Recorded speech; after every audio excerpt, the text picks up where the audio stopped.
Welcome to NFL World when NFL starts and ends. I'm your host, Jacob. And welcome to a new series called The Dream. No, not about the Hakeem Olajuwon. We're talking about the Super Bowl dream. The dream that all 32 teams have that only one can accomplish. We're going to talk about each team as we have 36 days until the NFL season begins. Let's start off with the Miami Dolphins. Now, the rules of this is very simple. We are taking what the team did in free agency, what they got in the draft, the players they lost, their record last year, predicting the record this year, and saying, okay, they want to fix this, but what should they really fix? We're going to start off with the Miami Dolphins. So Zach Wilson was one of the first players they signed, backup quarterback for them, signed into a one-year deal. Very little guaranteed money. Guys bounced around. In essence, he's bounced around the last couple of years. So you're okay with this, and you want a guy who has experience starting, like Zach Wilson has, for a guy like Tua, who's often injured. So it's a good move all around from that perspective. Also, it gives him a lot of the same attributes that Tua has, which means you don't have to play small ball, which is very important. Then they get James Daniels, originally from the Pittsburgh Steelers. This is a 3-year deal. They actually went and spent quite a money on the 27-year-old.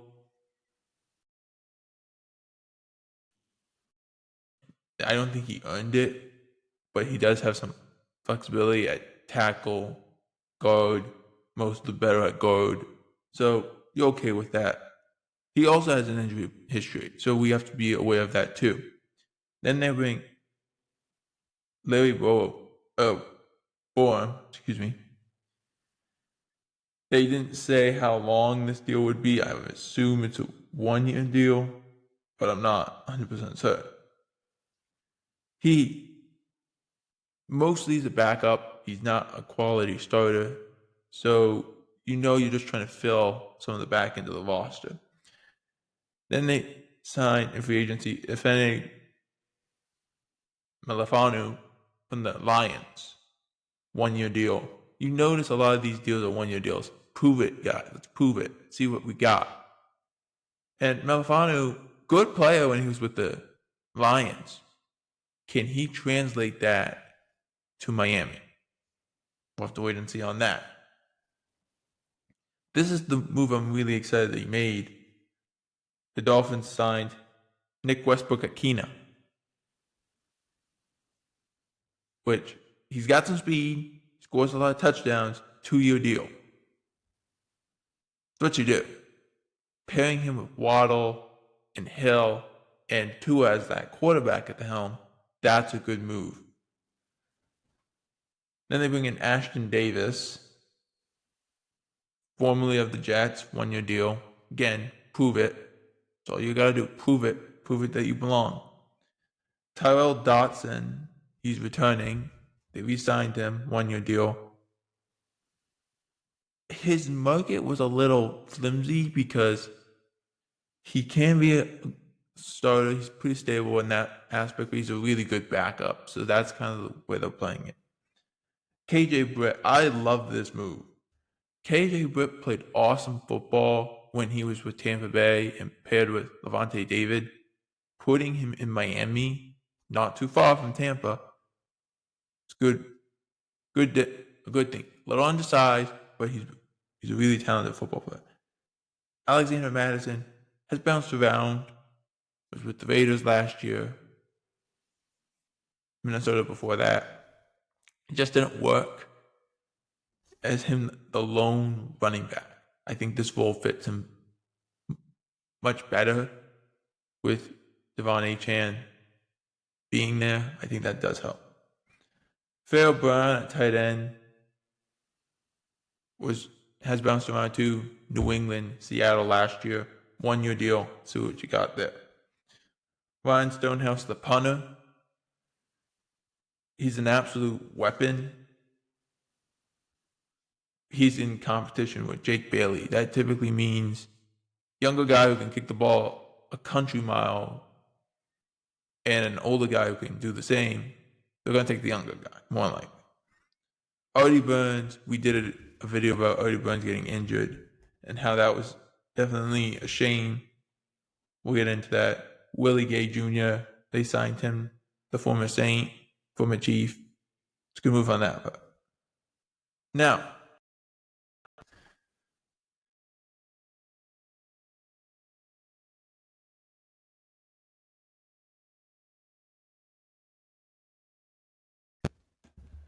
we get into what they did in the draft. Here we go. First round, defensive tackle Kenneth Grant from Michigan. Second round, Jonathan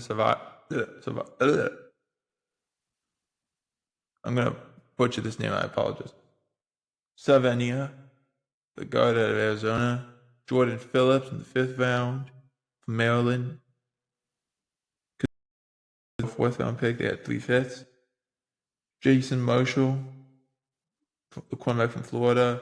Dante Trader Jr., the safety from Maryland. 6th round was Ollie Gordon from Oklahoma State. Quinnen Ewers in the 7th round from Texas, and Zeke Biggers in the 7th round, who was a compensatory pick. So you could see what they're trying to do. 3 defensive tackles, a quarterback, guards, a guard, a corner, and a safety. They really did their homework on that perspective. Now, let's talk about their free agents that they lost in free agency. Javon Holland, that's the biggest one. He signed with the Giants. That's the biggest loss in my opinion. Robert Jones signed with the Cowboys. We will get into that news when we get to the Cowboys stuff. Durham Smythe, who is a good tight end, signed with the Bears, Deshaun Hand, good defensive tackle, they lost him to the Chargers. Raheem Mostert signed with the Raiders. Braxton Berrios signed with the Texans, good punt return guy, good slot receiver guy. Saron Neal left in free agency. He was a corner. Okay. Kendall Fuller was released. He didn't play very well. So you take all those things, the releases and all that. They had an 8-9 record. And with the moves they've made, do you think they got better? Do you think they got worse? I think they're staying about the same. I don't think they're getting much better, and I don't think they're getting much worse. Even though the offense is good, and we'll get to my concern,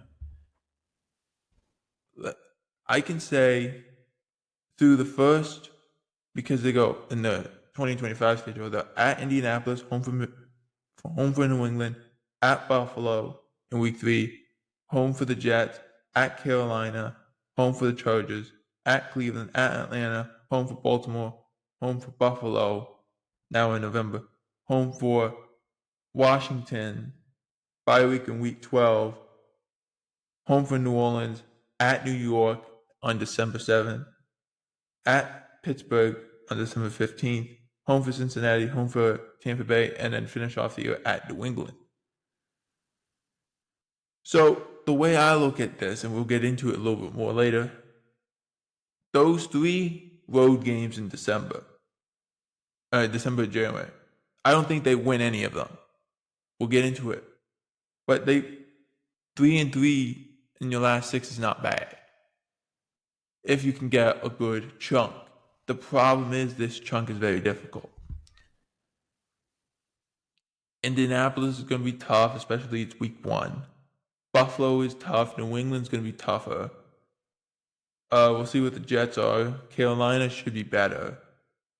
Chargers should be better week 2. Year 2, excuse me. Cleveland, I could see that. Atlanta, possible. We don't know what they're going to look like. Baltimore, I don't know if they can win that. But Baltimore's also lost those games. I think the advantage they got is the home for both Washington and Buffalo on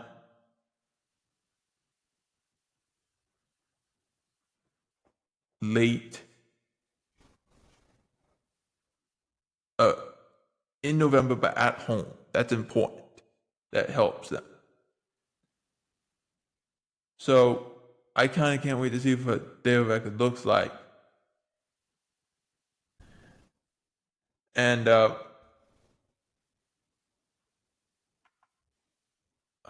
was just looking at notifications. That's what I was doing here. Okay. So with the schedule, I think they might be around the same, probably 8 wins, 9 wins. Maybe they get it to 10. But I don't think that's enough to win a playoff game in December, because I don't think they get a. I don't think they win their division. I just don't think that's where they are. So if I want to give my record, I have them around that mark, 8 wins to 9 wins. Because I'm concerned, there's levels of concern. I'm concerned about their cornerback room. I'm concerned about their safety room. I don't think they're good enough. Their safety room I'm concerned about because they gave up Minka Fitzpatrick. They really did. They gave him up. And they gave up Jalen Ramsey. I'm not comfortable with this cornerback room right now.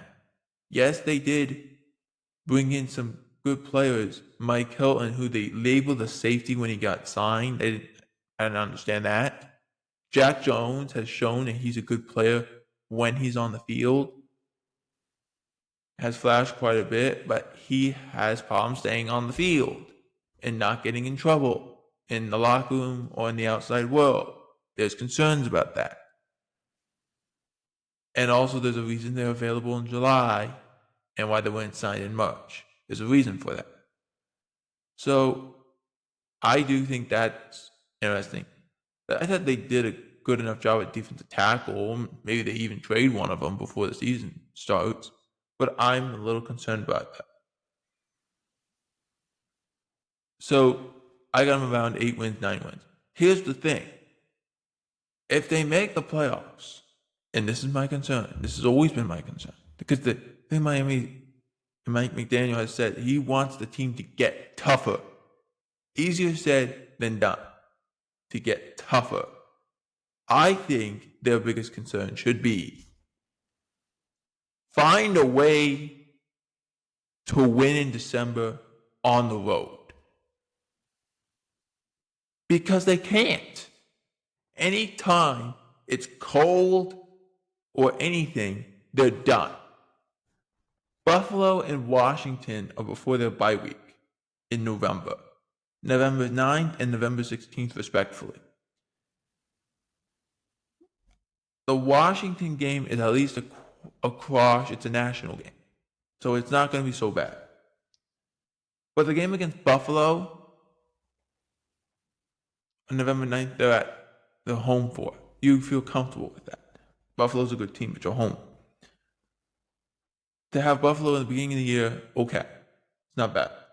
But they have New England at the end. And then even though you have that game against the Commanders, where you're technically home, but you're across the pond, it's going to be tough. It's going to be tough. It's still going to be cold a little bit. But Pittsburgh, I think, is going to be tough. They don't beat Pittsburgh very often. The Jets, the week before, it's going to be cold. The last time they played the Jets in the cold, they were atrocious, the Dolphins were. Yes, I know they didn't have Tua, but still, they were not good. And I'm concerned about that. It's not also an easy schedule after bye week. Home for New Orleans, okay. At the Jets, I think the Jets are going to be better. And we do the Jets next, by the way. At Pittsburgh, those two in the cold, that's going to be tough. And the Pittsburgh's game is on Monday night. Home for Cincinnati, that's a Sunday nighter.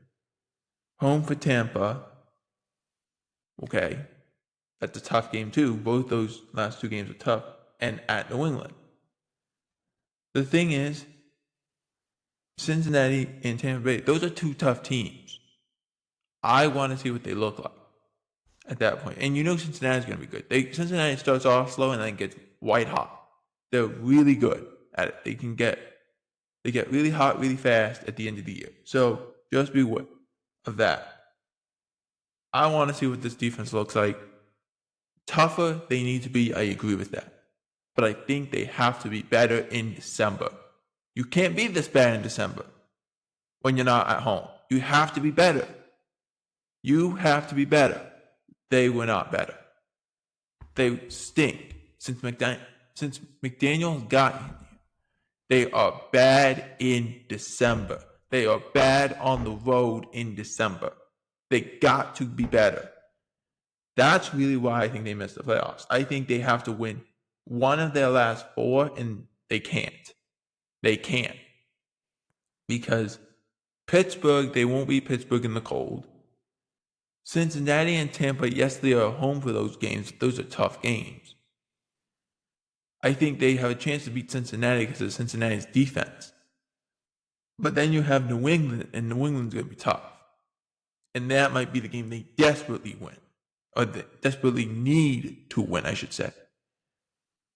And I don't know if they can. So I have them winning 8. I have them going 9-8, same spot. If they make a playoff run, is it possible? Absolutely. They got to find a way to win in December, though, and win cold weather games, something they're not good at.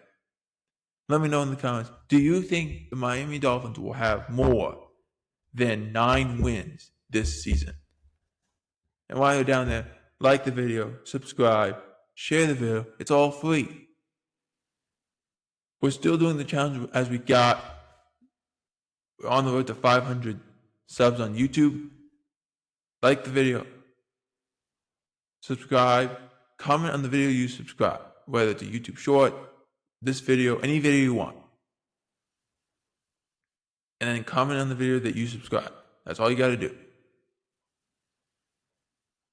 As I said, that ends August 10th. That's all we got to say. For NFL World, I'm Jacob Huber. Out.